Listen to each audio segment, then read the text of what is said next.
أكبر الله أكبر لا إله إلا الله الله أكبر الله أكبر ولله الحمد الله أكبر الله أكبر الله أكبر لا إله إلا الله الله أكبر الله أكبر ولله الحمد. السلام علیکم ورحمۃ اللہ وبرکاتہ. نحمده ونصلی علی رسولہ الکریم. اما بعد فاعوذ باللہ من الشیطان الرجیم. بسم اللہ الرحمن الرحیم. رب اشرح لی صدری ویسر لی امری واحلل عقدۃ من لسانی یفقہوا قولی. لو أنزلنا هذا القرآن على جبل لرأيته خاشعا متصدعا من خشية الله وتلك الأمثال نضربها للناس لعلهم يتفكرون.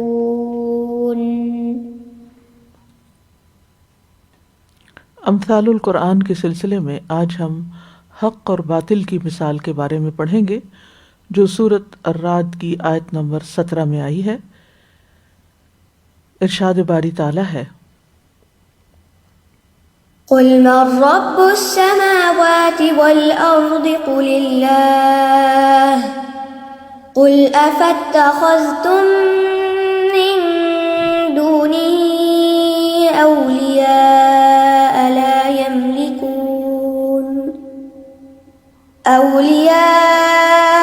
لا يملكون لأنفسهم نفعا ولا ضرا قل هل يستوي الأعمى والبصير أم هل تستوي الظلمات والنور أم جعلوا لله شركاء خلقوا كخلقه فتشابه الخلق عليهم قل الله خالق كل شيء وهو الواحد القهار. أنزل من السماء ماء فسالت أودية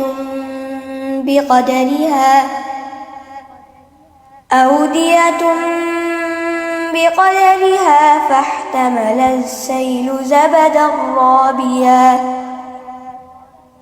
ومما يوقدون عليه في النار ابتغاء حلية أو متاع زبد مثله كذلك يضرب الله الحق والباطل فأما الزبد فيذهب جفاء وأما ما ينفع الناس فيمكث في الأرض كذلك يضرب الله الأمثال.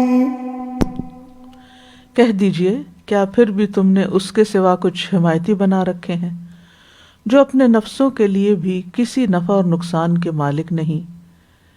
کہہ دیجئے کیا اندھا اور دیکھنے والا برابر ہو سکتے ہیں؟ یا کیا اندھیرے اور روشنی برابر ہو سکتے ہیں؟ یا انہوں نے اللہ کے لیے کچھ شریک بنا لیے ہیں جنہوں نے اس کی تخلیق کی مانند کچھ پیدا کیا ہے تو ان پر پیدائش مشتبہ ہو گئی ہے. کہہ دیجئے اللہ ہر چیز کا خالق ہے اور وہی اکیلا بہت زبردست ہے. اسی نے آسمان سے پانی اتارا تو وادیاں اپنے اپنے اندازے سے بہہ نکلی، تو سیلاب نے چڑھا ہوا جھاگ اٹھا لیا اور ان چیزوں میں سے بھی جو وہ زیورات یا برتن حاصل کرنے کے لیے آگ پر تپاتے ہیں، اسی کی مانند جھاگ ہوتی ہے۔ اس طرح اللہ حق اور باطل کی مثال بیان کرتا ہے تو رہا جھاگ تو وہ ناکارہ ہو کر چلا جاتا ہے، اور جو چیز لوگوں کو نفع دیتی ہے وہ زمین میں ٹھہر جاتی ہے۔ اللہ مثالوں کو اسی طرح بیان کرتا ہے۔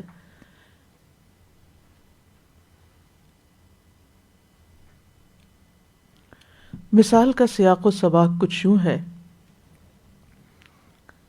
کہ اللہ سبحانہ تعالیٰ نے سورۃ الرعد میں یہ مثال اللہ تعالیٰ کے اس قول کے بعد بیان کی کہ لہو دعوت الحق والذین یدعون من دونہ لا یستجیبون لہم بشیء الا کباسط کفیہ الی الماء لیبلغ فاہ وما ہوا ببالغہ وما دعاء الکافرین الا فی ضلال۔ اسی کو پکارنا برحق ہے، اور وہ لوگ جو اس کے سوا اوروں کو پکارتے ہیں وہ ان کی پکار کا کچھ بھی جواب نہیں دیتے مگر اس شخص کی طرح جو اپنے دونوں ہاتھ پانی کی طرف پھیلائے تاکہ وہ اس کے منہ تک پہنچ جائے، حالانکہ وہ اسے پہنچنے والا نہیں، اور کافروں کی دعا محض گمراہی کی طرف ہی جاتی ہے۔ یہ حق اور باطل کے موضوع سے متعلق مثال ہے۔ اللہ سبحانہ تعالیٰ نے یہاں پر یہ بتا دیا کہ دو طرح کا پکارنا ہوتا ہے، یا دو طرح کی دعوتیں ہوتی ہیں، ایک دعوت حق اور ایک دعوت باطل، اور اللہ کی دعوت ہی دعوت حق ہے، اللہ ہی حق کی طرف پکارتا ہے، لہو دعوت الحق، اور اللہ اور اسی کو پکارنا برحق ہے، اور اس کے علاوہ دوسرے شرکاء کو پکارنا یہ باطل کی دعوت ہے۔ اس کے بعد پھر حق و باطل کی مزید وضاحت کی گئی جو آیت نمبر 16 میں ہے، قل من رب السماوات والارض قل اللہ قل افاتخذتم من دونہ اولیاء، یعنی اللہ تعالیٰ یہ بات ثابت کر رہے ہیں کہ دنیا میں باطل بھی ہے اور حق بھی ہے، اور باطل اس طرح گمراہی کے ساتھ ہے، یعنی باطل ایک طرح سے گمراہی ہے کہ اللہ سبحانہ تعالیٰ کے ساتھ اوروں کو شریک ٹھہرایا جائے، اور حق کیا ہے کہ اللہ ہی اکیلا عبادت کا مستحق ہے، اس کا کوئی شریک نہیں۔ تو اللہ سبحانہ تعالیٰ اپنی ربوبیت کو ثابت کرتے ہیں، کل من رب السماوات والارض، یعنی ربوبیت کو ثابت کرنے کے ساتھ ساتھ یہ بات بیان کرتے ہیں۔ تو یہاں پر پھر یہ مثال آئی ہے اس موقع پر کہ حق اور باطل کو ایک حصی چیز کے ساتھ تشبیہ دی گئی ہے، یعنی حق ایبسٹریکٹ ہے، باطل بھی ایبسٹریکٹ ہے، تو اس کو سمجھانے کے لیے ایک مثال دی گئی ہے، اور ایک بہترین موقع پر یہ مثال آئی ہے جسے سب سمجھ سکتے ہیں۔ تو پہلی آیت جو مثال سے پہلے بیان ہوئی ہے اس میں اللہ تعالیٰ فرماتے ہیں قل من رب السماوات والارض، کہہ دیجیے آسمان و زمین کا رب کون ہے، کیونکہ کفار مکہ کا عقیدہ یہ تھا کہ آسمان و زمین کا پیدا کرنے والا اللہ ہی ہے، تو ان کے ہاں یہ حقیقت اعتراف شدہ تھی، یعنی وہ مانتے تھے اس کو۔ قل اللہ، کہہ دیجیے کہ اللہ، یعنی اگر تم جانتے ہو کہ اللہ ہی آسمان و زمین کا خالق ہے تو پھر اس کو چھوڑ کر دیگر حمایتی کیوں بنا رکھے ہیں؟ قل افاتخذتم من دونہ اولیاء لا یملکون لانفسہم نفعا ولا ضرا، یعنی اگر اللہ کو خالق مانتے ہو تو پھر اس کے سوا دوسروں کو تم اپنا اولیاء کیوں بناتے ہو، کارساز، حمایتی، مددگار، کیونکہ وہ تو خود بھی اپنی جان کی نفع نقصان کے مالک نہیں، کہاں یہ کہ وہ اپنی عبادت کرنے والوں کے نفع نقصان کے مالک ہوں گے۔ یعنی اللہ کے سوا جتنی بھی مخلوق ہے غیر اللہ، وہ کسی بھی چیز کی مالک نہیں۔ یعنی یہ ایک مانی ہوئی حقیقت ہے، کیونکہ خالق اللہ ہے تو مالک بھی وہی ہے، جو مخلوق ہے وہ تو کسی اور کی ملکیت میں ہے، جو اس کا خالق ہے وہ ایبسولوٹ مالک نہیں ہو سکتی، اور جب وہ اور جو شخص کسی چیز کے اوپر پورا اختیار نہ رکھتا ہو، اس کا مالک نہ ہو، تو وہ نفع نقصان کا بھی مالک نہیں ہوتا، اس سے کچھ فائدہ بھی نہیں پہنچتا۔ لہٰذا اس سے دعائیں کرنا، اس پر اس کا سہارا لینا، اس پہ توقعات رکھنا کہ وہ تمہارے لیے کچھ کرے گا، یہ ایک باطل نظریہ ہے۔ قل هل يستوي الاعمى والبصير، کہہ دیجئے کیا دیکھنے والا اور اندھا برابر ہو سکتے ہیں؟ یعنی جو شخص توحید پر ہے، جس کو پوری کائنات کے اندر اس بات کی نشانیاں نظر آ رہی ہیں کہ اللہ خالق ہے ان کا اور وہی ان کا مالک ہے، اور وہ دوسرا جو اس بات کی حقیقت سے اندھا بنا ہوا ہے، یہ دونوں برابر نہیں ہو سکتے۔ ام هل تستوی الظلمات والنور، یا اندھیرے اور روشنی برابر ہیں، یعنی شرک کا اندھیرا اور توحید کا نور بھی برابر نہیں ہے، حق اور باطل بھی برابر نہیں ہے۔ ام جعلوا للہ شرکاء، یا انہوں نے اللہ کے کوئی اور شریک بنا رکھے ہیں، خلقوا کا خلقہ، کہ انہوں نے بھی کچھ ایسا پیدا کیا جیسے اللہ نے پیدا کیا، فتشابہ الخلق علیہم، تو تخلیق کا کام ان پر مشتبہ ہو گیا کہ کون سا کس نے بنایا، ایسا بھی کچھ نہیں، ہر چیز کا ہی خالق اللہ ہے، تو پھر کسی شک میں پڑنے کی کوئی گنجائش ہی نہیں۔ اس لیے اللہ سبحانہ تعالیٰ ان سب باتوں سے بہت بالا تر ہے جو اس کے ساتھ منسوب کی جاتی ہیں۔ قل اللہ خالق کل شیء وہو الواحد القہار، کہہ دیجئے اللہ ہی ہر چیز کا خالق ہے اور وہ ایک ہے، زبردست ہے، ہر چیز پر اسی کا حکم چلتا ہے، وہی قہار ہے۔ انزل، اسی نے سے مراد کون ہے؟ اللہ جو خالق کل شیء ہے، اسی نے انزل من السماء ماء، آسمان سے پانی اتارا ہے۔ آسمان اس کی ملکیت، پانی اس کی ملکیت، وہ جہاں سے چاہے نکالے، چاہے تو وہ زمین سے نکالے، چاہے وہ آسمان سے اتارے۔ تو تم اپنی آنکھوں کے سامنے دیکھتے ہو کہ اوپر سے پانی برس رہا ہے، اور السماء سے مراد یہاں وہ ہیونز نہیں ہے بلکہ سما سموف سے بلندی، یعنی کس طرح اللہ سبحانہ تعالیٰ پانی جیسی ایک بھاری چیز کو اس بلندی سے تمہارے اوپر اتارتا ہے۔ یہ اللہ تعالیٰ کی قدرت کی کتنی بڑی نشانی ہے جو تمہاری آنکھوں کو نظر نہیں آتی۔ جب نظر نہیں آتی تو اسی لیے ان کو پھر اعمیٰ کہا گیا۔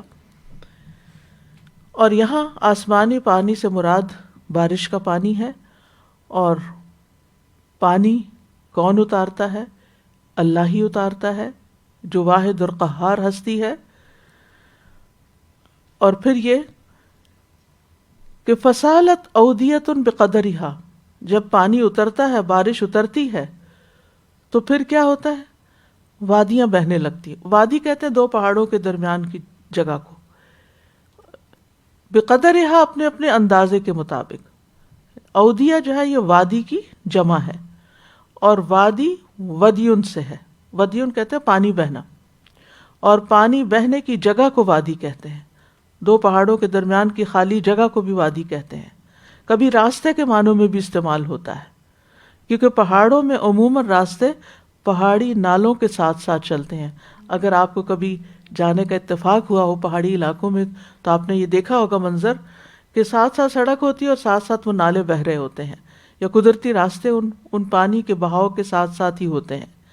فصالت، سالہ یسیل السیل کا مطلب ہوتا ہے بہنا، وادیاں بہہ نکلی، یعنی یہ ایک طرح سے مبالغہ ہے، یعنی کہنا تو یہ چاہیے تھا کہ پانی بہہ نکلا، لیکن وہ پانی اس راستے سے یوں گزرتا ہے جیسے وہ راستہ ہی چل رہا ہو، راستہ چلتا ہوا نظر آتا ہے۔ بقدرہا، اپنے اندازے کے مطابق، یعنی ہر نالے نے، ہر وادی نے اپنے اندازے کے مطابق پانی لیا۔ کوئی نالا بڑا ہوتا ہے، کوئی جگہ زیادہ چوڑی ہوتی ہے تو وہاں پر زیادہ پانی کی مقدار سما جاتی ہے، کوئی چھوٹا ہوتا ہے راستہ تو وہاں پر پانی اسی کے مطابق بہہ رہا ہوتا ہے، اتنا ہی سماتا ہے۔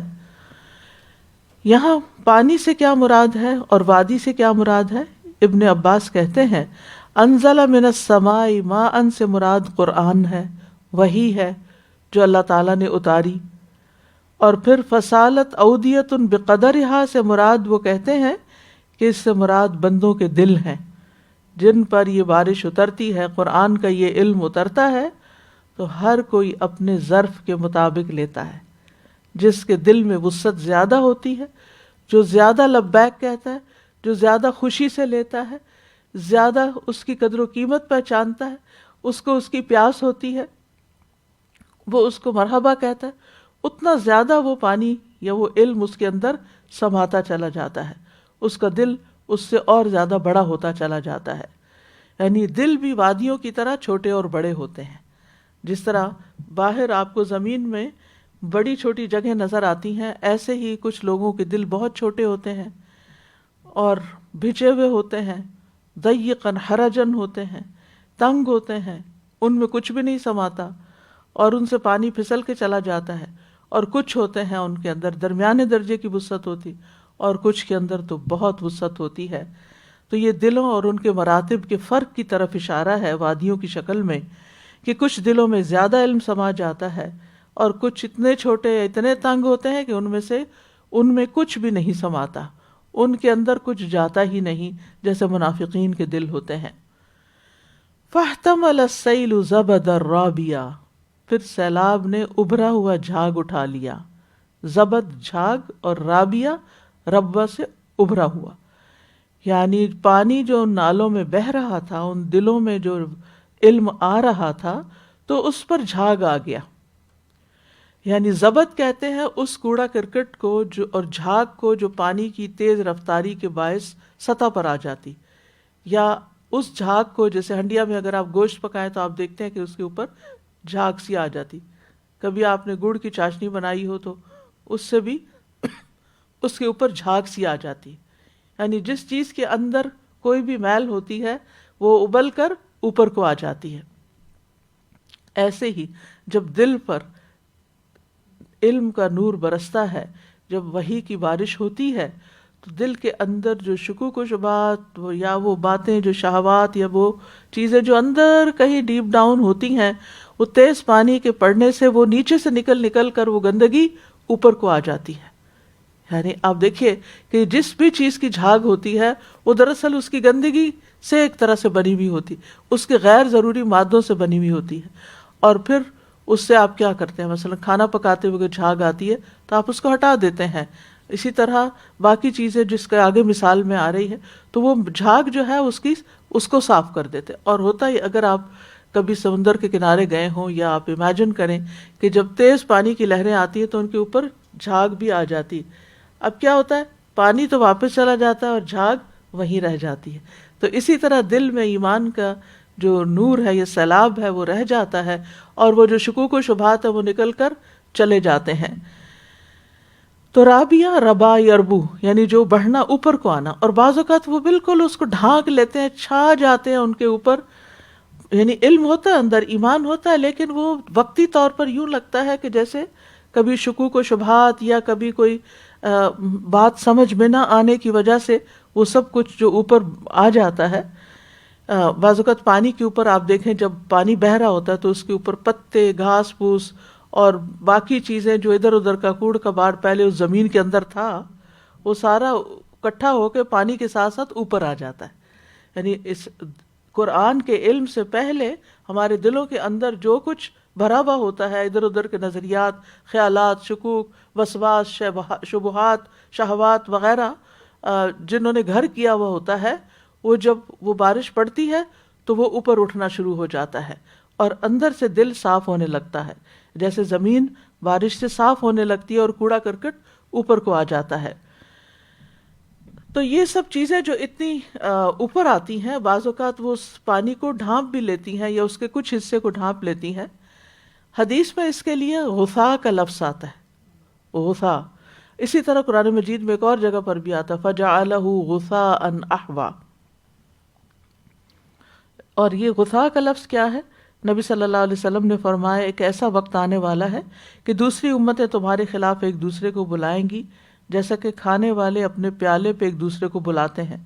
تو کہنے والے نے کہا کیا یہ ان دنوں ہماری قلت اور کمی کی وجہ سے ہوگا؟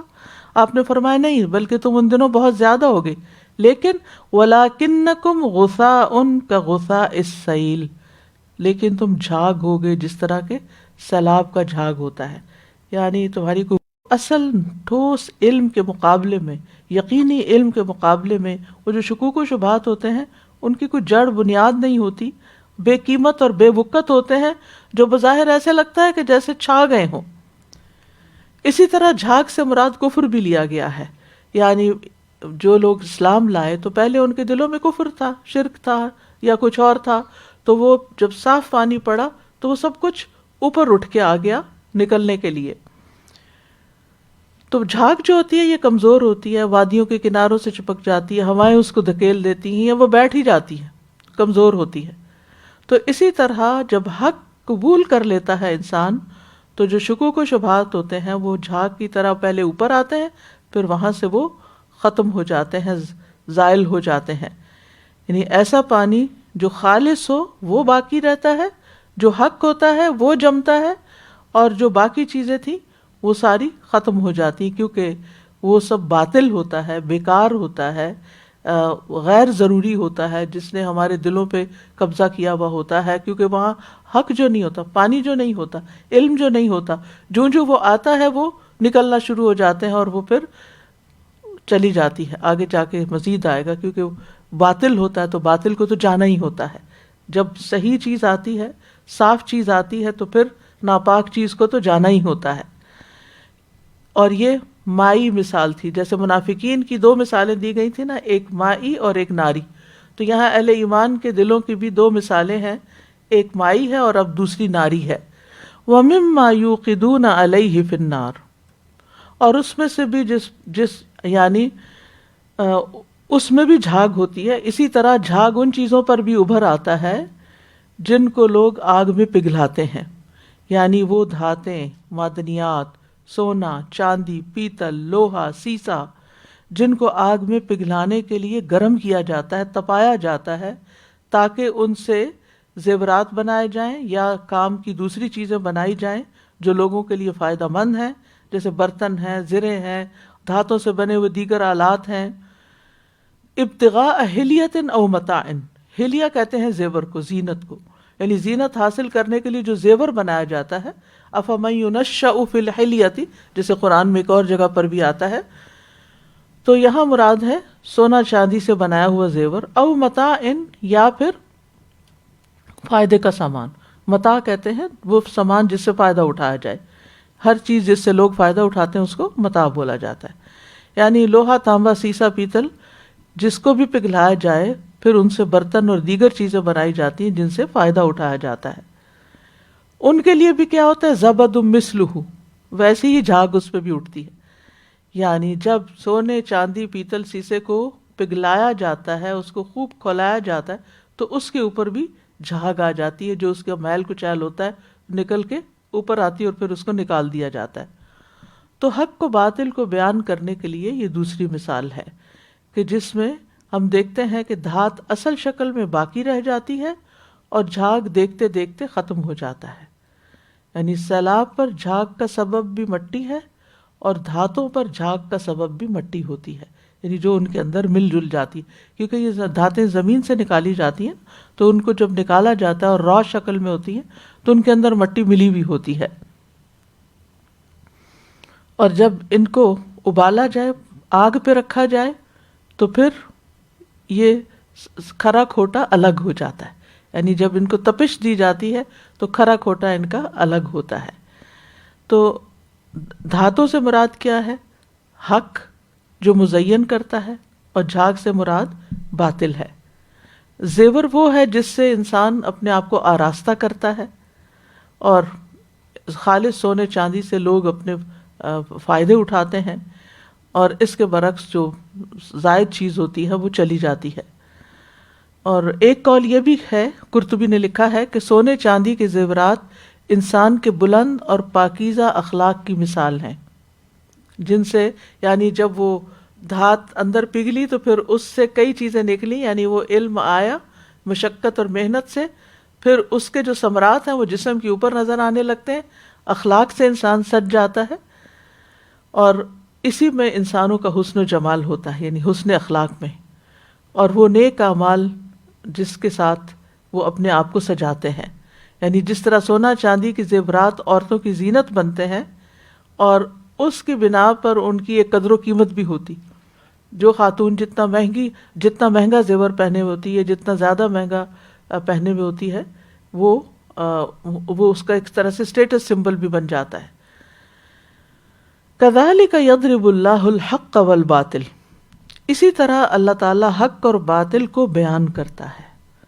یعنی ان مثالوں کے ذریعے حق اور باطل کی پہچان کرائی گئی ہے. یعنی حق اور باطل جب دونوں ملے جلے ہوں، گڈمڈ ہوں، مختلط ہوں، تو پھر وہاں پر باطل عموماً اس سے میل نہیں کھاتا، یعنی اس کے ساتھ رہتا نہیں ہے. اس کو جو ہی ایمان کی حرارت پہنچتی ہے، تپش پہنچتی ہے، سیلاب کی تیزی اس میں آتی ہے، علم کی کثرت ہوتی ہے، تو پھر وہ آہستہ آہستہ الگ ہونا شروع ہو جاتا ہے، چھٹ کر الگ ہوتا ہے. فَأَمَّا الزَّبَدُ فَيَذْهَبُ جُفَاءً، جہاں تک جھاگ کا تعلق ہے تو وہ خشک ہو کے ختم ہو جاتی ہے. مجاہد کہتے ہیں جفاءً کا معنی ہے جامد ہو کر. اجفأت القدر اس وقت کہتے ہیں جب ہنڈیا میں جوش پیدا ہوتا ہے یہاں تک کہ اس کا جھاگ قائم ہو جاتا ہے اور پھر وہ اس کی تہ میں جم جاتا ہے. پھر اسی طرح جفا جو ہے وہ چیز بھی ہوتی ہے جس کو وادی کناروں کی طرف دھکیل دیتی ہے. اسی طرح ایک معنی یہ بھی کیا کہ وہ پھٹ کے ختم ہو جاتی ہے، یعنی اس کے اندر جو بلبلے سے ہوتے ہیں وہ سارے پھٹ جاتے ہیں اور اس کا کچھ وجود ہی نہیں رہتا. ایک معنی ابن عیسیٰ نے یہ کیا کہ وہ سطح زمین پر خشک ہو کر ختم ہو جاتی ہے، جیسے سمندر کی لہریں آتی ہیں ساتھ جھاگ بھی آتی ہے تو وہ اٹک جاتی ہے وہاں زمین پر، وہ وہیں مر جاتے، ڈائی ڈاؤن ہو جاتی ہے، وہ پانی واپس آ جاتا ہے سمندر میں. ایک اور معنی یہ کیا گیا ابن اسحاق نے کیا کہ وہ سطح زمین پر پھینک دی جاتی ہے، یعنی جھاگ اتار کے کہاں پھینکی جاتی ہے؟ نیچے پھینک دی جاتی ہے، ضائع کر دی جاتی ہے. یعنی یا تو وہ سوکھ جاتی ہے یا وہ پھٹ جاتی ہے یا وہ اتار کے پھینک دی جاتی ہے. تو جھاگ سے کسی قسم کی برکت کی، فائدے کی کوئی امید نہیں ہوتی. اسی طرح باطل بھی کمزور ہوتا ہے، اس میں کوئی برکت نہیں ہوتی، اس سے کوئی فائدہ نہیں ہوتا. اور جس طرح پانی زمین میں رک جاتا ہے اس سے زمین سیراب ہوتی ہے، نباتات اگتی ہے، اسی طرح حق والوں کے لیے باقی اور قائم رہتا ہے. وہ نیک اعمال کرنے لگتے ہیں بالکل اسی طرح جس طرح پانی سے نباتات اگ رہی ہوتی ہیں، تو ان کے اندر بھی کنٹینیوسلی گروتھ ہو رہی ہوتی ہے اور وہ طرح طرح کی خوبصورت چیزوں سے، اخلاق سے، علم سے، حکمت سے سج رہے ہوتے ہیں.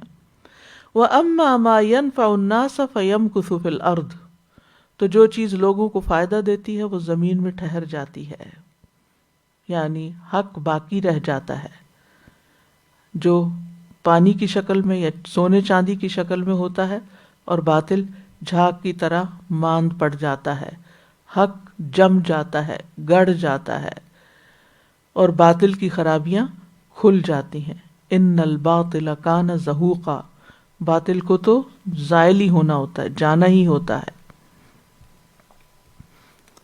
کذالک یضرب اللہ الامثال، اللہ تعالیٰ اسی طرح مثالیں بیان کرتے ہیں، یعنی اس مثال کی طرح جس کو اللہ تعالیٰ نے حق کے باقی رہنے کے لیے بیان کیا ہے اور باطل کے ختم ہونے کے لیے، اسی طرح اللہ تعالیٰ اور مثالیں بھی بیان کرتے ہیں تاکہ لوگ حقیقت کو جان لیں، ایمان لے آئیں، ہدایت حاصل کریں، ان کے اندر ایک کمال پیدا ہو، ان کی خوش بختی ہو اور انہیں آئندہ کے لیے فائدے حاصل ہوں، دنیا میں بھی اور آخرت میں بھی.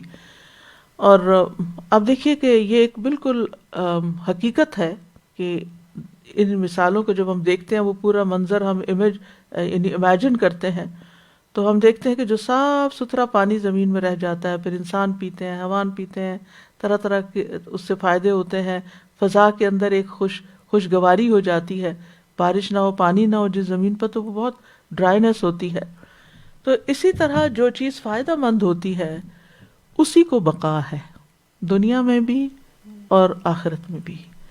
آخرت میں وہی چیز فائدہ دینے والی ہے جو باقی رہنے والی ہے، جو حق ہے. ورنہ جو چیز بیکار ہو، کوڑا کرکٹ ہو، جھاگ ہو، اس کو تو بیکار سمجھ کے پھینک دیا جاتا ہے. اور اس کا آغاز انسان کے اپنے اندر سے ہوتا ہے، سوچ سے ہوتا ہے. یعنی جب انسان کے اندر ایمان آتا ہے، جب انسان اللہ کے لیے کام کرنے لگتا ہے، جب انسان آخرت کو سامنے رکھ کے کام کرتا ہے، تو پھر جب مرضات اللہ اس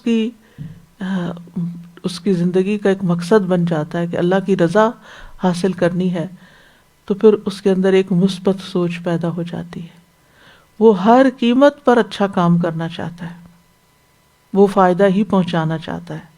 وہ فائدے جب جس کے ذہن کے اندر مثبت سوچ ہوئی، وہ فائدے کی چیز اٹھائے گا اور بانٹے گا بھی فائدے کی چیز، یعنی دوسروں کا بھی خیر خواہ ہوگا اور اپنے فائدے میں بھی بڑا دھیان رکھے گا کہ میں کیا اٹھا رہا ہوں، کیا لے رہا ہوں، کیا میری آخرت کو فائدہ دے گا، کیا میرے رب کو راضی کرے گا، چاہے وہ اپنا کوئی ذاتی کام کر رہا ہو یا وہ شخص کسی دوسرے کے لیے کوئی کام کر رہا ہو. اور جو شخص اس اصول کے ساتھ زندگی بسر کرتا ہے کہ حق کو قبول کرتا ہے، حق کو پکڑ کے رکھتا ہے، حق کا ساتھ دیتا ہے، حق ہی کی ترویج کرتا ہے، حق ہی کو پھیلاتا ہے، تو پھر ایسا شخص جو ہے دنیا میں بھی اس کا نام باقی رہ جاتا ہے اور آخرت میں بھی وہ انتہائی فائدے میں ہوگا. اس کے لیے آپ دیکھیں کہ ہر دور میں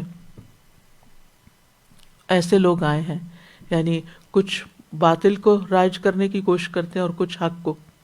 وقتی طور پر ان میں کشمکش ہوتی ہے، ایک بھٹی تپتی ہے، آگ جلتی ہے اور ایک مارکا گرم ہوتا ہے، آپس میں کشمکش ہوتی ہے، حق والوں کو مشکلات دیکھنی پڑتی ہیں، لیکن اگر وہ اس پر جمے رہیں تو آپ دیکھیں کہ باطل جو ہے اس کا کوئی نام نشان بھی باقی نہیں رہتا. مسئلہ خلق قرآن کو آپ دیکھ لیجئے کہ جب یہ اٹھا تو کتنے علماء کو قتل کر دیا گیا، کتنوں کے وظیفے بند کر دیے گئے، کتنوں کو ایگزائل کر دیا گیا، لیکن چند ایک تھے کہ جنہوں نے سٹینڈ لیا اور اپنے نقطہ نظر سے ہٹے نہیں اور مار بھی کھائی، تکلیف بھی اٹھائی، لیکن آج آپ دیکھیں انہی کا نام باقی اور قرآن مجید اپنی اصل شکل پہ باقی ہے، اپنی اصل حیثیت پہ باقی ہے. اور جن لوگوں نے مخالفت کی تھی اور جنہوں نے یہ فساد پھیلایا تھا ان کے نام نشان بھی نہیں ملتے.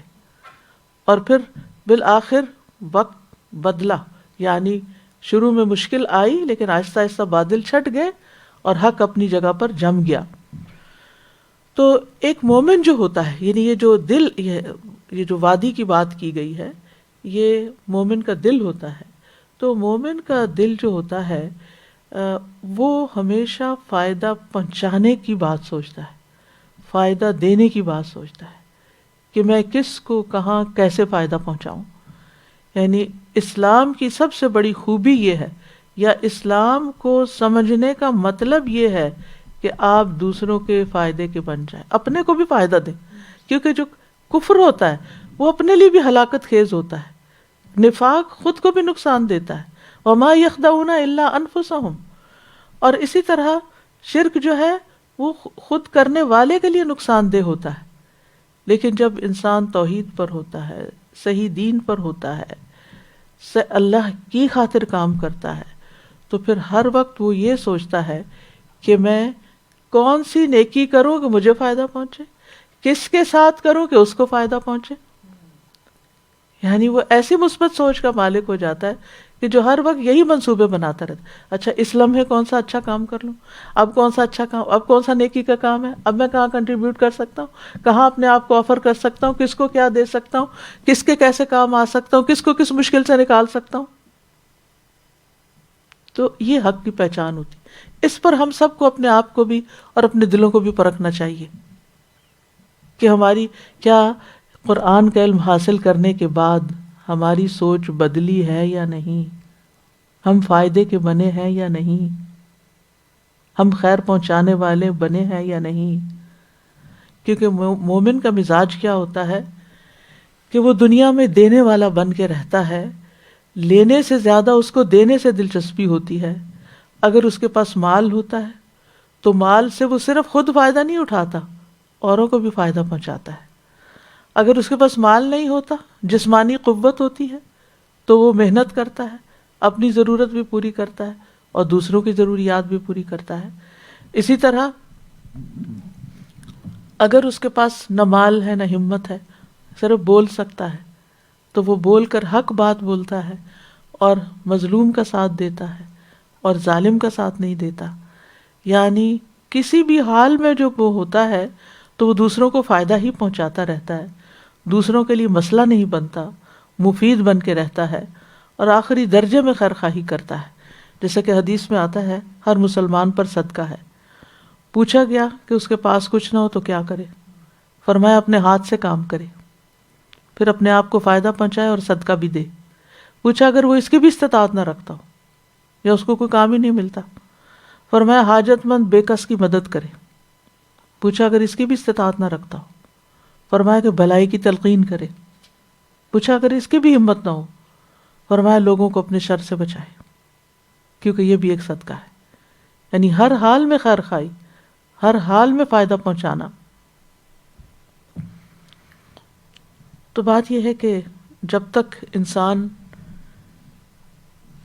حق پر ہو نہیں سکتا، جب تک اس کے اندر نفع بخشی کی یہ صلاحیت پیدا نہیں ہوتی. تو مثال کی تفصیل جو علماء نے مزید بیان کی ہے وہ یہ ہے کہ اللہ تعالیٰ نے ان دو مثالوں میں جو بات کہی ہے وہ یہ کہ بارش سے مراد قرآن یا حق و باطل، اور یہ ہے کہ یہ مثال حق و باطل کے لیے بھی بیان ہوئی ہے اور مومن اور کافر کے لیے بھی بیان ہوئی ہے. تو قرآن سے مراد یہ ہے کہ مومن جو ہے، یعنی اگر اس سے مراد قرآن لیا جائے تو مومن یقین کی بنیاد پر قرآن سے فائدہ اٹھاتا ہے، جس طرح زمین بارش سے فائدہ اٹھاتی ہے، اپنے اوپر اس کو روک لیتی ہے. کافر جو ہے وہ شکوک و شبہات کی بنیاد پہ فائدہ نہیں اٹھاتا، اور وہ صرف ان شکوک و شبہات کے اندھیروں میں رہتا ہے، اس کے اندر پانی ٹھہرتا نہیں، حق ٹھہرتا نہیں، وہ صرف وسوسوں کا ہی شکار ہوتا ہے. اس کی مثال حدیث میں کچھ یوں بیان کی گئی ہے. صحیح بخاری کی روایت ہے ابو موسیٰ اشعری سے، نبی صلی اللہ علیہ وسلم نے فرمایا اللہ تعالیٰ نے مجھے جو ہدایت اور علم دے کر بھیجا ہے اس کی مثال تیز بارش کی سی ہے جو زمین پر برسے. صاف اور عمدہ زمین تو پانی کو جذب کر لیتی ہے، جو مومن کا دل ہوتا ہے وہ اس کو قبول کر لیتا ہے، اور بہت سارا گھاس اور سبزہ اگاتی، یعنی فائدہ پہنچاتی. جبکہ سخت زمین پانی کو روکتی ہے، پھر اللہ اس سے لوگوں کو فائدہ پہنچاتے. یعنی کچھ لوگ خود کو فائدہ نہیں دیتے، اپنے اندر جذب کچھ نہیں کرتے، لیکن بہرحال دوسروں کو فائدہ دے دیتے ہیں. لوگ بھی پیتے ہیں اور جانوروں کو بھی سیراب کرتے ہیں اس پانی سے جو پتھریلی زمین پر ٹھہرا ہوا ہوتا ہے. یعنی وہ لوگ علم سمیٹ کے رکھ لیتے ہیں پھر بانٹتے رہتے ہیں، خود چاہے عمل کم ہی کریں، اور اس کے ذریعے سے کھیتی باڑی بھی کرتے ہیں. کچھ بارش ایسے حصے پر پڑی جو صاف اور چٹیل میدان تھا، وہ نہ تو پانی کو روکتا ہے نہ ہی سبزہ اگاتا ہے. بس یہی مثال اس شخص کی ہے جس نے اللہ کے دین میں سمجھ حاصل کی، اور جو علم دے کر اللہ نے مجھے مبعوث کیا اس سے اسے فائدہ ہوا. اس نے خود سیکھا اور دوسروں کو سکھایا. اور پھر اس شخص کی مثال ہے جس نے سر تک نہ اٹھایا اور نہ ہدایت کو قبول کیا جو میں دے کر بھیجا گیا ہوں، نہ خود فائدہ اٹھایا نہ کسی کو پہنچایا. تو مومن کے درجات ہوتے ہیں. کچھ مومن ہوتے ہیں وہ اعلیٰ درجے کا فائدہ اٹھاتے بھی ہیں اور دیتے بھی ہیں، اور جو دوسرا پتھر پہ پانی روکنے والی کچھ مومن ایسے ہوتے ہیں کہ وہ قبول کر لیتے ہیں، فائدہ بھی پہنچاتے ہیں، لیکن خود ان کے اپنے اندر بہت بڑی تبدیلی نہیں بھی آتی. تو یہ بارش کے بے پناہ فوائد میں سے یہ فائدے ہمیں نظر آتے ہیں. بارش ایسی چیز ہے جس کی زمین کو ہمیشہ ضرورت رہتی ہے. ہدایت اور حق کی بھی ہمیشہ ہر انسان کو ضرورت رہتی ہے. پھر یہ کہ دلوں کی قسمیں ہوتی ہیں، کہیں پر پانی زیادہ سما جاتا ہے اور کہیں تھوڑا علم ہوتا ہے. ڈپینڈ کرتا ہے کہ کس نے کتنا سیکھا، کتنا یاد کیا، کتنا سمجھا، کتنا اس پہ غور کیا، کتنا اس پہ عمل کیا. تو اس طرح اللہ تعالیٰ حق و باطل کی مثال بیان کرتے ہیں، یا مومن اور کافر کی مثال بیان کرتے ہیں. اور اسی طرح اللہ تعالیٰ خالص عمل اور مقبول عمل کی مثال اور ریاکاری والے عمل کی مثال بیان کرتے ہیں کہ ریاکاری والا عمل جو ہوتا ہے وہ بظاہر بعض اوقات جھاگ کی طرح چھا جاتا ہے، بہت شہرت ہو جاتی ہے انسان کی، لیکن اس کے تہہ میں کچھ نہیں ہوتا، اور بالآخر قیامت کے دن اس کو کوئی فائدہ نہیں پہنچے گا. اس کے برعکس اہل ایمان کے اعمال اللہ سبحانہ وتعالیٰ کے پاس محفوظ ہیں. وَأَمَّا الَّذِينَ آمَنُوا وَعَمِلُوا الصَّالِحَاتِ فَيُوَفِّيهِمْ أُجُورَهُمْ وَاللَّهُ لَا يُحِبُّ الظَّالِمِينَ. رہے وہ لوگ جو ایمان لائے اور انہوں نے نیک اعمال کیے تو وہ انہیں ان کے اجر پورے پورے دے گا. ایک اور جگہ پر آتا ہے فَيُوَفِّيهِمْ أُجُورَهُمْ، اور اللہ ظالموں سے محبت نہیں کرتا. جہاں تک کفار کے اعمال کا تعلق ہے کہ کچھ عمل تو وہ بھی کرتے ہیں تو ان کا بدلہ ان کو دنیا میں ہی مل جاتا ہے، آخرت میں ان کے اعمال جو ہیں بیکار ہو جاتے ہیں، سراب کی طرح ان کے اعمال ہو جاتے ہیں۔ تو یہاں پر ایک ہی بارش سے دو چیزیں جو پیدا ہوئیں ان کا بیان ہے۔ ایک طرف ثابت قدمی ہے جو پانی کے ٹھہرنے کی وجہ سے ہے، اور دوسری طرف جھاگ ہے جو مرجھا کے ختم ہونے کی طرح ہے۔ یعنی جھاگ پیدا ویسے خود سے نہیں ہوئی، پانی کے برسنے سے ہی ہوئی ہے۔ یعنی پانی کے برسنے سے کسی کے حصے میں جھاگ آئی اور کسی کے حصے میں صاف پانی آیا۔ اسی طرح خالص اور ناخالص انسان کی مثال بھی ایسے ہی ہے کہ کچھ خالص جوں جوں ان کے اوپر آزمائشیں آتی ہیں وہ خالص ہوتے جاتے ہیں، جوں جوں آزمائشوں کی بھٹی میں وہ تپائے جاتے ہیں ان کی میل کچیل الگ ہوتی چلی جاتی ہے۔ اور کچھ لوگ صرف دنیاوی فائدوں کی خاطر اسلام قبول کرتے ہیں، وہ آزمائشوں سے پیچھے رہتے ہیں، وہ قربانیاں نہیں کرتے، وہ حق کے لیے آگے نہیں بڑھتے۔ نتیجہ کیا ہوتا ہے کہ ان کا کھوٹ شامل ہی رہتا ہے اس سونے کے اندر یا چاندی کے اندر جس کو تپایا نہیں جاتا۔ اسی لیے اللہ تعالیٰ جس سے محبت کرتا ہے اس کو آزماتا ہے، امتحان میں ڈالتا ہے۔ اور اگر آپ اس بات کو سمجھ کر ہر تکلیف کے موقع پر یاد کر لیں تو خیر ہی خیر، ایسی ایسی باتیں آپ کو سمجھ میں آئیں گی، اپنی ایسی ایسی خامیاں نظر آنے لگیں گی، اپنی ایسی کوتاہیاں نظر آئیں گی، ایسی چیزیں جو آپ کرتے نہیں تھے اور اب مشکل آنے پہ آپ کو کرنی پڑی اور آپ نے کرنا شروع کر دی۔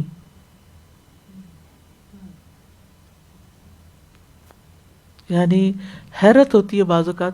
مثلا نماز کے بعد کے اذکار ہیں، اگر آپ نہیں کر رہے، جو مسنون اذکار ہیں، لمبے چوڑے اذکار کی میں بات نہیں کر رہی، نہیں کر رہے، لیکن آپ پر کوئی ایسی تکلیف آتی ہے کہ آپ پریشان ہو جاتے ہیں، آپ کسی علم والے کے پاس جاتے ہیں، آپ اس سے پوچھتے ہیں آپ مجھے کچھ بتائیں کیا کرنا چاہیے۔ تو ایسے میں جب جو صحیح علم والے ہوتے ہیں وہ باقاعدہ پوچھتے ہیں کہ آپ کے اعمال کا حال کیا ہے، کیونکہ ہر مشکل اس لیے آتی ہے کہ انسان عمل میں آگے جائے، کچھ غلط چیزیں چھوڑے اور کچھ اچھی چیزیں اپنائے۔ پوچھتے نماز پڑھتے ہیں؟ ہاں پڑھتا ہوں۔ خشوع سے پڑھتے ہیں؟ توجہ سے پڑھتے ہیں؟ نہیں، اتنی توجہ نہیں۔ آپ توجہ سے پڑھنا شروع کریں، خاص طور پر ایاک نعبد و ایاک نستعین اہدنا الصراط المستقیم۔ اللہ تعالیٰ آپ کو راستہ دکھائے گا، آپ مشکل سے نکل جائیں گے، یہ وظیفہ بتاتے ہیں۔ کوئی کہتا ہے کہ مجھے نظر لگ گئی ہے، تو آپ اس سے پوچھتے ہیں کہ اچھا آپ بتائیے کہ کیا آپ نماز کے بعد کے اذکار پڑھتے ہیں؟ وہ کہتے ہیں بس کبھی کبھی پڑھ لیتا ہوں، کبھی مختصر پڑھ لیتا ہوں۔ کون کون سے پڑھتے ہیں؟ بس ربی اعنی علی ذکرک و شکرک و حسن عبادتک، بس اتنا پڑھتا ہوں۔ آیت الکرسی نہیں پڑھتے؟ آیت الکرسی پڑھیں۔ معوذات پڑھتے ہیں؟ نہیں، معوذات تو نہیں پڑھتے، معوذات پڑھیں۔ 5 نمازوں میں ہر نماز کے بعد آیت الکرسی معوذات پڑھ کر ساتھ بسم اللہ ارقیق یا ایسی کوئی دعا شامل کر لیں، اپنے اوپر دم کریں۔ اب وہی معوذات جو آپ نے چھوڑے ہوئے تھے، ایک علم والے نے آپ کو یاد کرا دیے کہ یہ آپ ہر نماز کے بعد لازم کر لیں۔ صبح شام کی دعا میں تو ہیں ہی 3 بار، اور ہر نماز کے بعد اگر آپ پڑھ کے اپنے اوپر دم ہی کر لیتے ہیں، اپنا رکیہ ساتھ دن میں 5 دفعہ جو رکیہ کرے اس کی نظر بھاگے گی کہیں یا نہیں؟ اس کی نظر نکلے گی یا نہیں؟ نکلے گی نا۔ سمپل علاج ہے، سنت میں ہر بیماری کا علاج ہے، ہر مسئلے کا علاج ہے۔ پھر اسی طرح توجہ سے اگر آپ دعائیں پڑھیں نا، کیونکہ ہوتا یہ ہے مثلا آپ وسوسوں کا شکار ہو رہے ہیں، اس کی بھی دعائیں موجود ہیں۔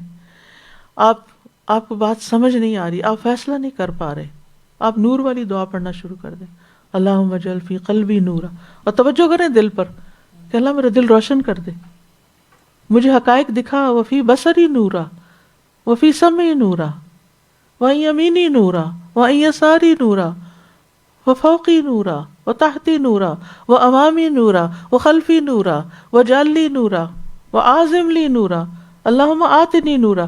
اب آپ بتائیں کہ جس کو ہر طرف سے نور مل جائے اس کے اوپر کون سا معاملہ مشکوک رہے گا؟ اس کے شکوک و شبہات کہاں جائیں گے؟ اور یہ فجر کی سنت اور فرض کے بیچ میں پڑھنے والی دعا ہے نا، کہ جو دن کا آغاز اس سے کر. لیکن ہم کیا کرتے ہیں؟ صرف مشین کی طرح پڑھتے ہیں، جیسے مشین چلا دی جاتی ہے نا، بٹن آن آف کر دیا جاتا ہے اور بس ختم ہو جاتے ہیں. تو آپ پر آئی مشکل، آپ کو مل نہیں رہا حل. اب آپ حل کون بتائے گا آپ کو؟ آپ پھر انسانوں کے سہارے لے رہے ہیں، یہ حل بتا دے، وہ بتا دے، وہ بتا دے. اس سے فتویٰ لیتے ہیں، اس سے مسئلہ پوچھتے ہیں، اس سے کاؤنسلنگ کراتے ہیں، اس کے پاس چلے جاتے ہیں، اس کو پکڑ کے رکھتے ہیں، اس پہ فون پہ باتیں کرتے ہیں، اس کو میسج کرتے ہیں. ایک عجب تماشا شروع ہو جاتا ہے. سب خود تو پریشان ہوتے ہیں، ساری دنیا کو بھی ساتھ پریشان کر لیتے ہیں، خود اپنا جینا حرام کرتے ہیں، اوروں کا بھی کر لیتے ہیں.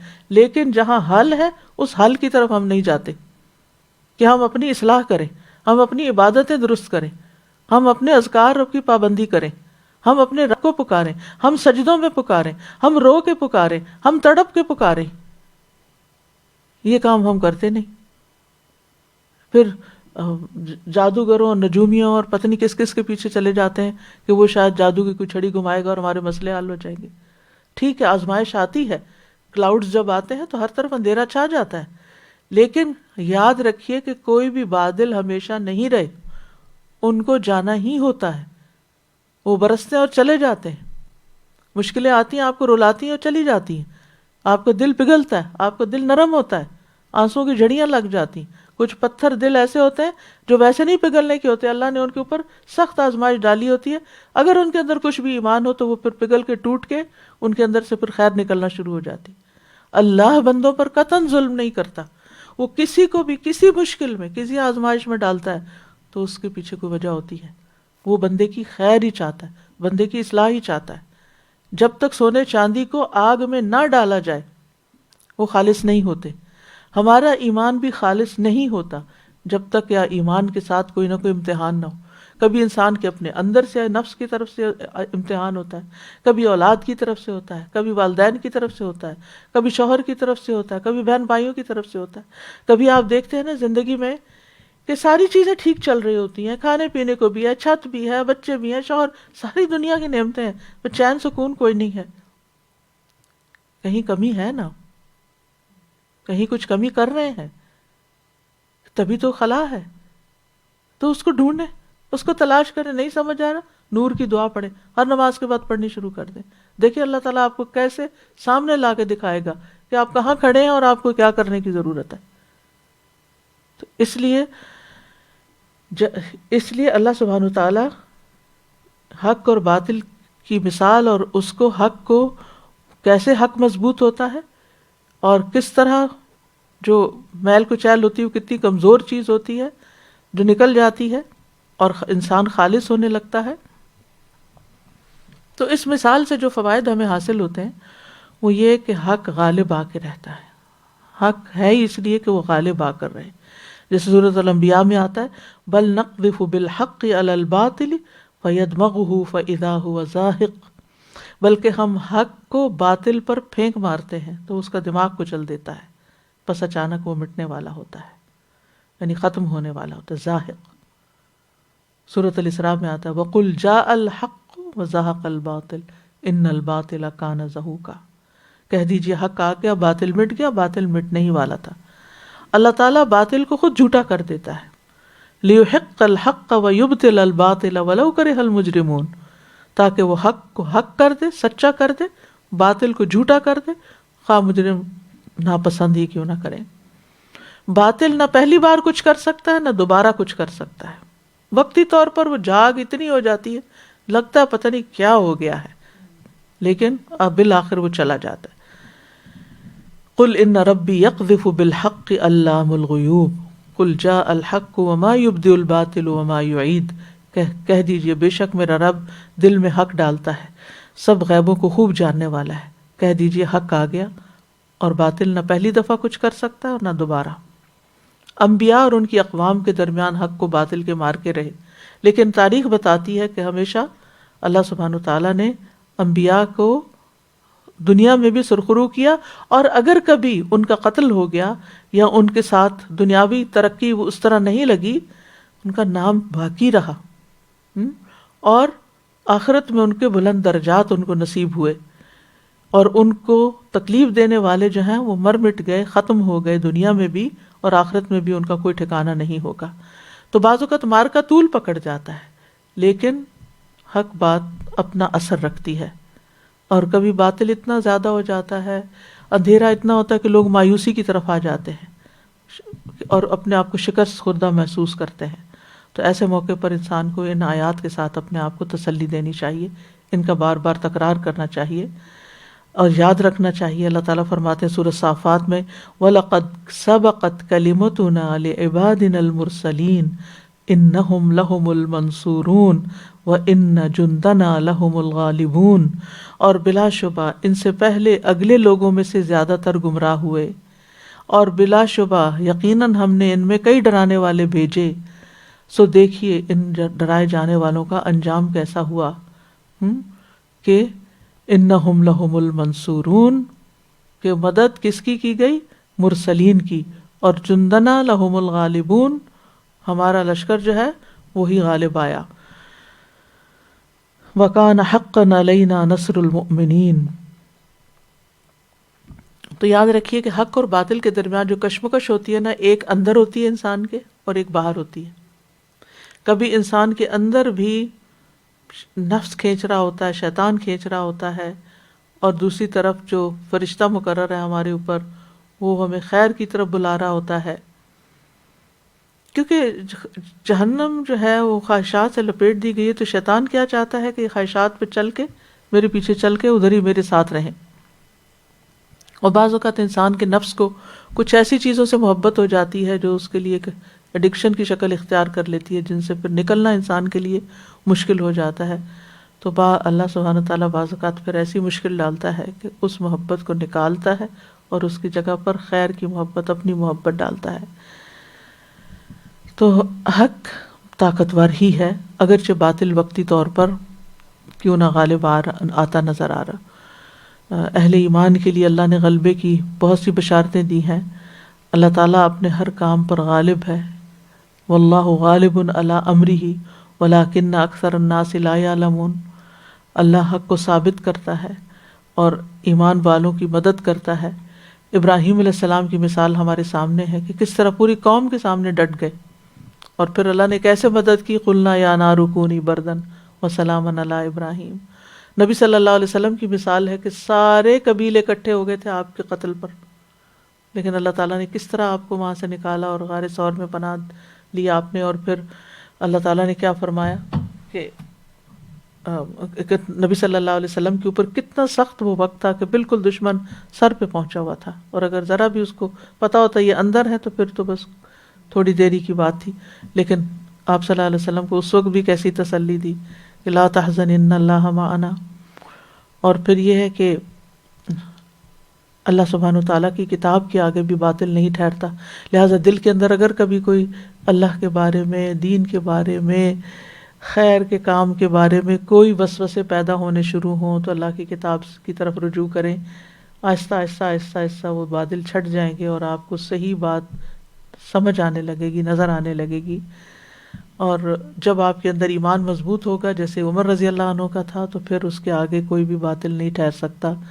عمر رضی اللہ عنہ کو دیکھ کر حضرت جن اور انسان دونوں ہی بھاگتے تھے، یعنی جو بھی غلط کار لوگ ہوتے تھے وہ ڈرتے تھے ان سے، کیونکہ باطل جو ہے وہ حق کا مقابلہ کرنے کی صلاحیت نہیں رکھتا۔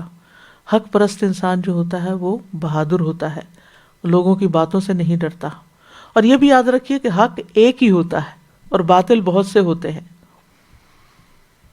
تو حق میں کیا کیا چیز شامل ہے؟ سب سے پہلے تو خود اللہ کی ذات حق ہے، ذالک بأن اللہ هو الحق، یہ اس لیے کہ بے شک اللہ ہی حق ہے۔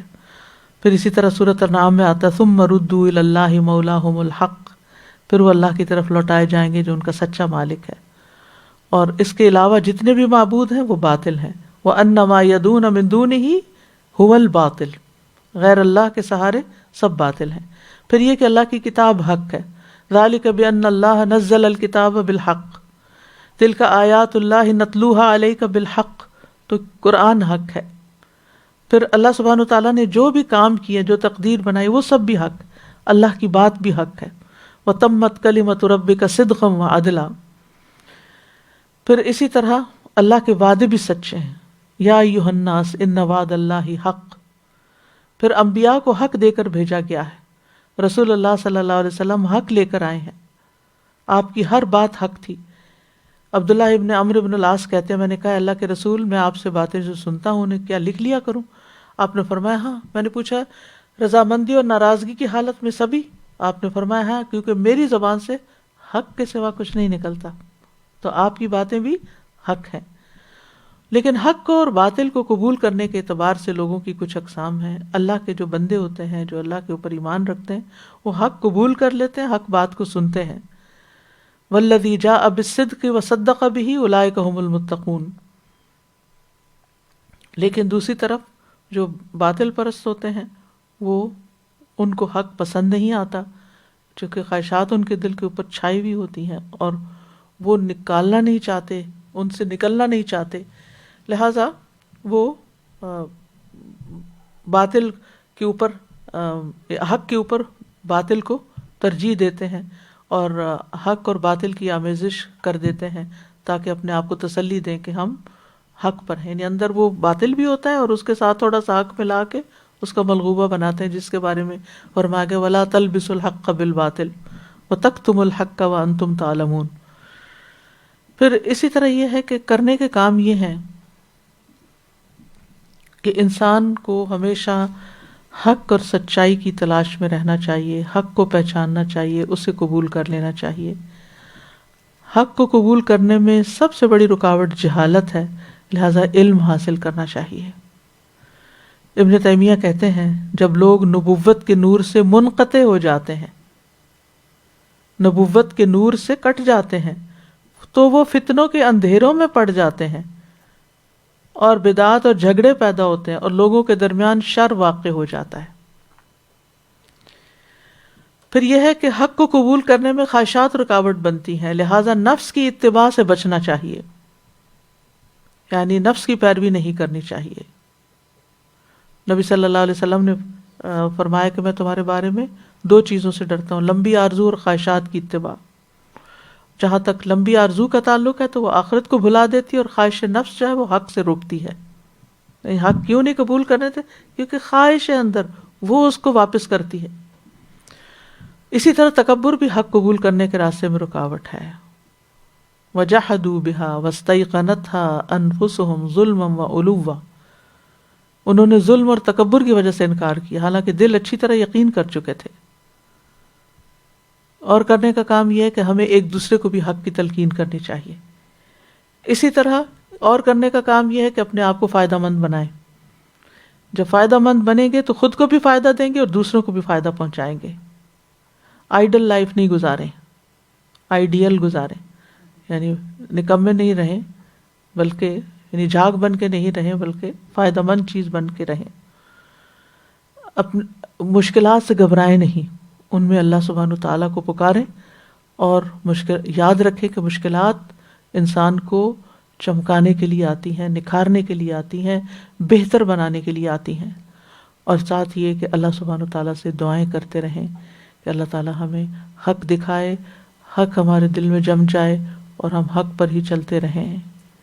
اللہم لک الحمد انت قیم السماوات والارض ومن فیہن وَلَكَ الْحَمْدُ لَكَ مُلْكُ السَّمَاوَاتِ وَالْأَرْضِ وَمَنْ فِيهِنَّ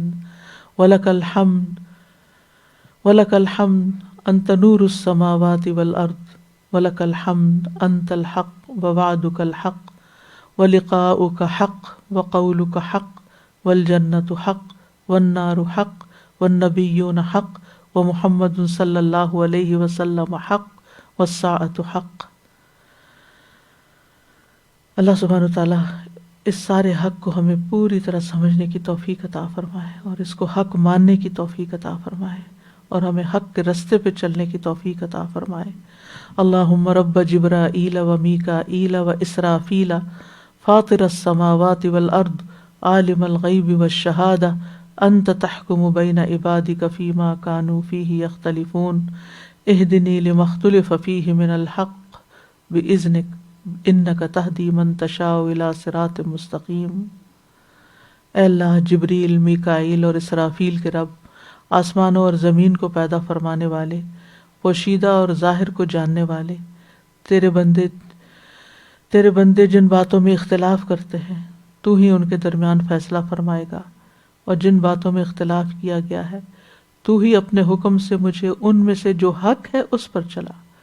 اے اللہ، باطل سے نکال کر حق پر چلا، بے شک تو ہی جسے چاہتا ہے سیدھی راہ پر چلاتا ہے۔ اللہ ہمیں حق بات کہنے کی بھی توفیق عطا فرما۔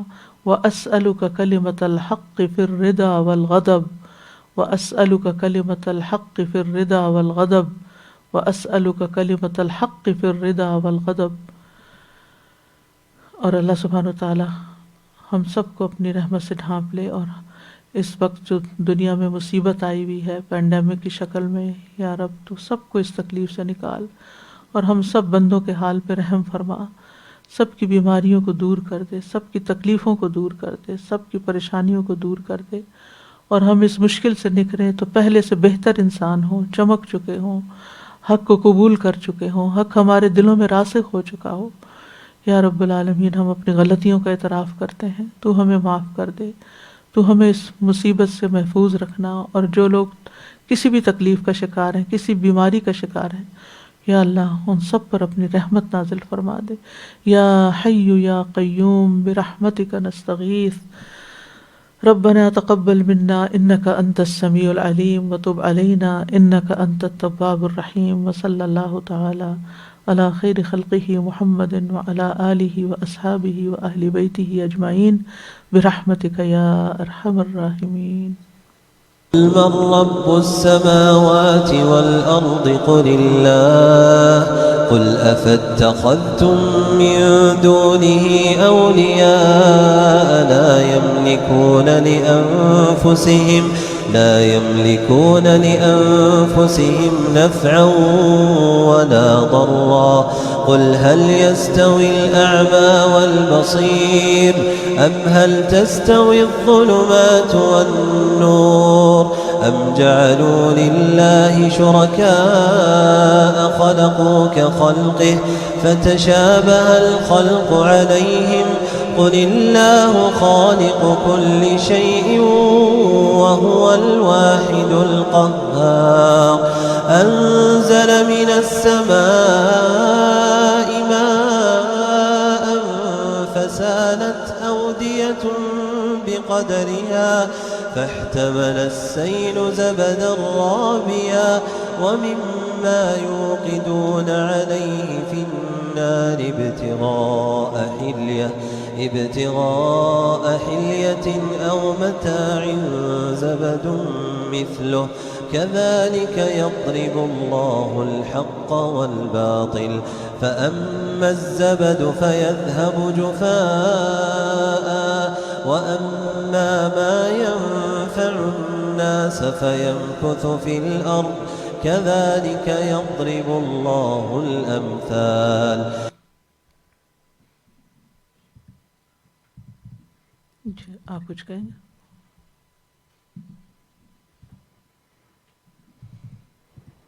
سادہ یہ آیت ون آف مائی فیوریٹ آیت تھی، لائک ابھی الحمدللہ، لیکن آئی ڈونٹ تھنک مجھے کبھی سمجھ آئی اس طرح سے جو مجھے آج سمجھ آیا۔ اللہ تعالیٰ کا اتنا شکر ہے، اینڈ آئی تھنک ہم فائدہ مند اسپیکٹ پہ ضرور توجہ تھی، لیکن وہ جو حق اور باطل کی وہ جو پوری ہم نے ڈسکرپشن پڑھی الحمدللہ رب العالمین، اینڈ دین وہ جو سیل کی اور وہ جو جلنے والی بات تھی نا، that is just so important کہ کنیکٹڈ رہنا اور وہ پروسیس کو آن گوئنگ رکھنا اتنا امپورٹنٹ ہے۔ کہ اف اٹس ناٹ ہیپننگ دین وہ تو گندگی اور علائش نکل کے بھی نہیں آئے گی اور ہم پیوریفائڈ بھی نہیں ہوں گے۔ تو it is part of the thing کہ اللہ تعالیٰ واقعی، اللہ تعالیٰ کی اتنی محبت، اتنی ہماری کے ساتھ جو خیر خواہی، اللہ تعالیٰ کی اتنی رحمت ہم پر ہے۔ اللہ تعالیٰ بس واقعی ہمیں حسن ظن عطا کریں، ہمیں صحیح سمجھ عطا کریں اور حکمت دیں، اور ہم چیزوں کو آئیڈینٹیفائی کریں جب وہ ہمارے ساتھ پیش آئیں۔ آپ کی بات سے مجھے یہ سمجھ آیا کہ کنیکٹڈ رہنے سے، کہ بارش کا جب پانی کسی جوہڑ میں کھڑا ہو جاتا ہے نا، یا کسی ایسی گہری جگہ پر، تو ٹھہرا پانی جو ہے اس کے اندر بھی ایک بساند پیدا ہو جاتی ہے نا۔ جو علم ہم حاصل کر لیتے ہیں بس اسی پہ اسٹک کرتے ہیں، اور وہ ہمارے اندر تھوڑا بہت رہتا ہے تو وہ پرانا ہونے لگتا ہے۔ جب ہم کنیکٹڈ رہتے ہیں تو وہ بارش برستی رہتی ہے اور اس کی پیوریفیکیشن ہوتی رہتی ہے، اس کے اندر جو علائشیں جمع ہو جاتی ہیں وہ ان کو باہر نکال دیتی. آپ نے دیکھا ہوگا کہ اگر آپ ایک میلا گلاس ٹیپ کے آگے رکھیں تو تھوڑی دیر پانی کھولیں تو پہلے تو کیا ہوتا ہے کہ وہ گندگی ساری باہر نکلتی ہے, پھر اس کے بعد گلاس دھل جاتا ہے اور صاف شفاف پانی اس کے اندر ٹھہر جاتا ہے. لیکن اگر آپ اس کو اوور نائٹ رکھ چھوڑیں پھر اس کے اندر کیا ہوتا ہے, پھر اس کے اندر کچھ ایسی چیز اسمیل سی آنے لگتی ہے, یعنی وہ فریشنس نہیں ہوتی, پھر آپ دوبارہ فریش آپ کو ڈالنے کی ضرورت ہوتی. تو through out your life you need fresh water, اور وہ بارش کا ہی فریش ہے. زمینی پانی اتنا فریش نہیں ہوتا جتنا بارش کا پانی ہوتا ہے, آسمانی وحی کا پانی. سادہ مجھے اس مثال سے ایک چیز یاد آ گئی کہ کیمسٹری میں ہم نے پڑھا تھا سرفیکٹنٹس کے بارے میں, کہ جیسے کپڑے دھوتے ہیں نا ہم, تو اس میں کیا ہوتا ہے, ہم وہ جب ڈالتے ہیں سرف وغیرہ یا جو بھی ڈٹرجنٹ ہے تو وہ کیا کرتا ہے, وہ ڈیپ انسائڈ جا کے دھاگوں کے اندر سے میل کو جو ہے وہ باڈی دیتا ہے اور پھر اس کو کھینچ کے نکالتا ہے. تو میں یہ سوچ رہی تھی کہ ہمارے لباس پہ جب میل جمع ہو جاتا ہے تو ہمیں کتنا وہ بے چین کرتا ہے, اور ہم چاہتے ہیں کہ فوراً اس سے جو ہے نا گیٹ ریڈ آف کر لیں اور اسے ہم اس کو دھو لیں اور صاف ستھرے ہو جائیں. تو اندر کا جو میل کچیل ہے نا وہ بھی ہمیں ایسے ہی بے چین کرنا چاہیے, اور ہمیں پتہ ہونا چاہیے کہ اس کی صفائی کا کیا ذریعہ ہے. تیز دھار بارش یا آگ میں جلانا, گرم پانی. جیسے آپ نے ابھی کہا نا استاذہ جی کہ ایک جگہ پانی کھڑا رہتا ہے تو بساند ہو جاتی ہے کچھ, تو مجھے وہی خیال آ رہا تھا کہ بہتا پانی فائدہ دے رہا ہوتا ہے نا, تو جو ہم نے پڑھا کہ فائدہ دیتے جانا ہے مسلسل, کہ پانی بہتا جائے گا تو فائدہ پہنچ جائے گا. یعنی اگر وہ صرف ٹھہرا رہے گا تو ایسا ہو جائے گا, لیکن اگر ہم اس کو پی لیں یا پلا دیں یا آگے نکال دیں تو وہ اس کا اگلا پروسیس شروع ہو جائے گا.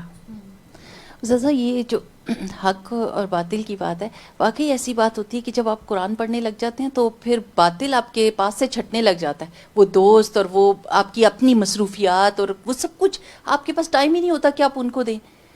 اور دوسری استاذہ یہ جو حق اور باطل کی مثالیں اللہ سبحانہ و تعالیٰ نے, آپ نے بتایا نا ابراہیم علیہ السلام کی مثال ہے کہ کس طرح انہوں نے وہ حق لے کر آئے تو باطل چلا گیا.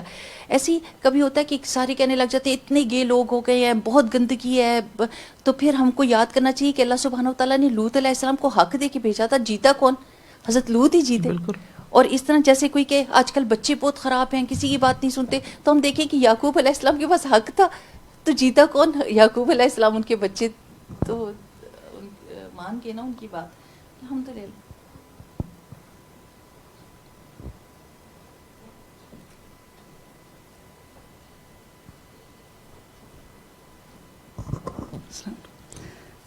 استاذہ جی میں سوچ رہی تھی کہ یہ جو جھاگ ہوتی ہے صرف کے اوپر انہوں نے بتایا جیسے, یا کسی بھی چیز, اس کو جب ہم ہاتھ میں پکڑتے ہیں تو اینڈ پہ ہمارے ہاتھ میں کچھ نہیں آتا.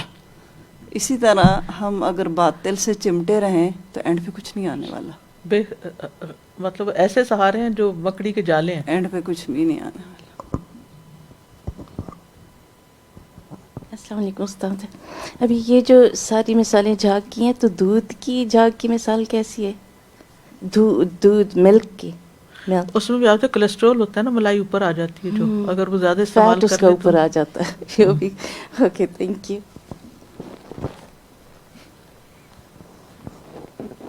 سادہ ایک دفعہ میں ویدر اس پہ وہ نا ویڈیو دکھا رہے تھے, تو ایک سمندر کے پاس ایک شخص کھڑا ہوا تھا, تو اتنا جھاگ آیا کہ انہوں نے لکھی بھی, ایک تو کیپشن ایسے تھی کہ ڈر کے مارے میں نے کہا ویسے کیا سے ڈوب گیا کیا یہ شخص, اور وہ آیا جھاگ اور چھپ گیا, بالکل چھپ گیا. میں نے کہا oh my god he is just gone.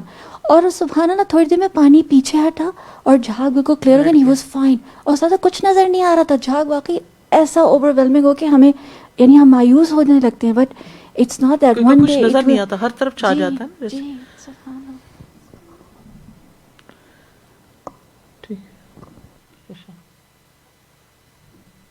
لو أنزلنا هذا القرآن على جبل لرأيته خاشعا متصدعا من خشية الله وتلك الأمثال نضربها للناس لعلهم يتفكرون.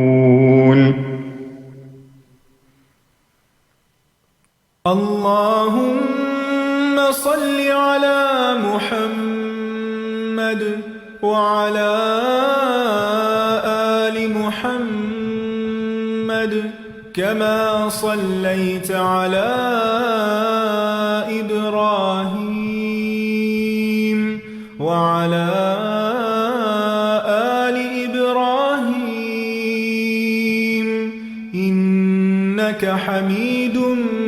مجيد اللهم بارك على محمد وعلى آل محمد كما باركت على إبراهيم وعلى آل إبراهيم إنك حميد مجيد. مجھے ایک اور بات یاد آ رہی تھی بیچ میں کہ جیسے اگر ہمیں کسی سے سچی محبت ہوتی ہے نا تو وہ ہمیں ڈانٹ بھی دے نا یا کبھی ناراض بھی ہو جائے تو وقتی تو جھاگ تو آتی ہے. ایسا نہیں ہوتا کہ فیل نہیں ہوتا. مجھے اپنے والد سے بہت محبت تھی اور اگر کبھی تھوڑا سا بھی ان کے چہرے پہ فرق ہوتا تو بہت زیادہ مجھے فیل ہوتا تھا کہ یہ اس طرح. لیکن کیا ہوتا ہے کہ وہ محبت نہیں جاتی, وہ ٹھہری ہوئی ہوتی ہے. وہ ناراضگی وہ وقتی طور پہ جو غصہ ہوتا ہے وہ چلا جاتا ہے, پھر اصل چیز آ جاتی ہے. اس کے برعکس اگر کسی سے نفرت ہو نا تو وقتی طور پہ اگر کوئی خوش آمدی کلمات کہہ بھی دے نا تو وہ ٹھہرتے نہیں ہیں. وہ جو اصل وہ دوسرے کی وہ نفرت ہے نا وہ جمی رہتی ہے. تو جو حق ہے نا, جو سچ ہے نا, اس نے ٹھہرنا ہی ٹھہرنا ہے. جو چیز جینون ہے نا, اگر آپ کے اندر اخلاص ہے نا اور اگر آپ سچے ہیں نا اپنے کاز میں, اپنے مشن میں, اپنے کسی بھی چیز میں, تو پھر یہ ہو نہیں سکتا کہ وہ جمے نا, اس نے ٹھہرنا ہے. اور جو صرف باتیں کرنے والے ہوتے ہیں نا وہ پھر چھٹ جاتے ہیں. یہ بڑی مزے کی بات ہے جیسے کبھی کسی کو مشکل آتی ہے نا تو وہ کہتے ہیں ہم نمازیں پڑھنے لگ جاتے ہیں, ہم نمازیں پڑھیں گے, ہم دعائیں کریں گے, ہم تسبیحات کریں گے. اگر ان میں حق ہوتا ہے تو وہ اس چیز پہ جمے رہتے ہیں, بعد میں بھی جمے رہتے ہیں. ورنہ کیا ہوتا ہے کہ وہ موسمی وہ کیا کہتے ہیں فصلی کبوتر جو ہوتے ہیں یا کیا جب فصل آتی ہے تو وہ بھی آ جاتے ہیں اور جب فصل جاتی ہے تو وہ بھی چلے جاتے ہیں. منافقین کا یہی حال تھا, کلما اضاء لهم مشوا فیہ. بلکہ میں ایک اسکالر کو سن رہی تھی تو وہ اس آیت کو اس آیت سے ایکسپلین کر رہے تھے کہ یعنی کہ جب منافق جو ہوتا ہے وہ جب روشنی ہوتی ہے تو چلتا ہے اور پھر اندھیرا چھا جاتا ہے. تو جو حق اور باطل ہے نا, جو حق والا بندہ ہے نا وہ ہر حال میں چلتا رہے گا, چاہے اندھیرے آئیں چاہے روشنی ہو, اس نے چلنا ہی چلنا ہے, اس نے یہ رستہ نہیں چھوڑنا.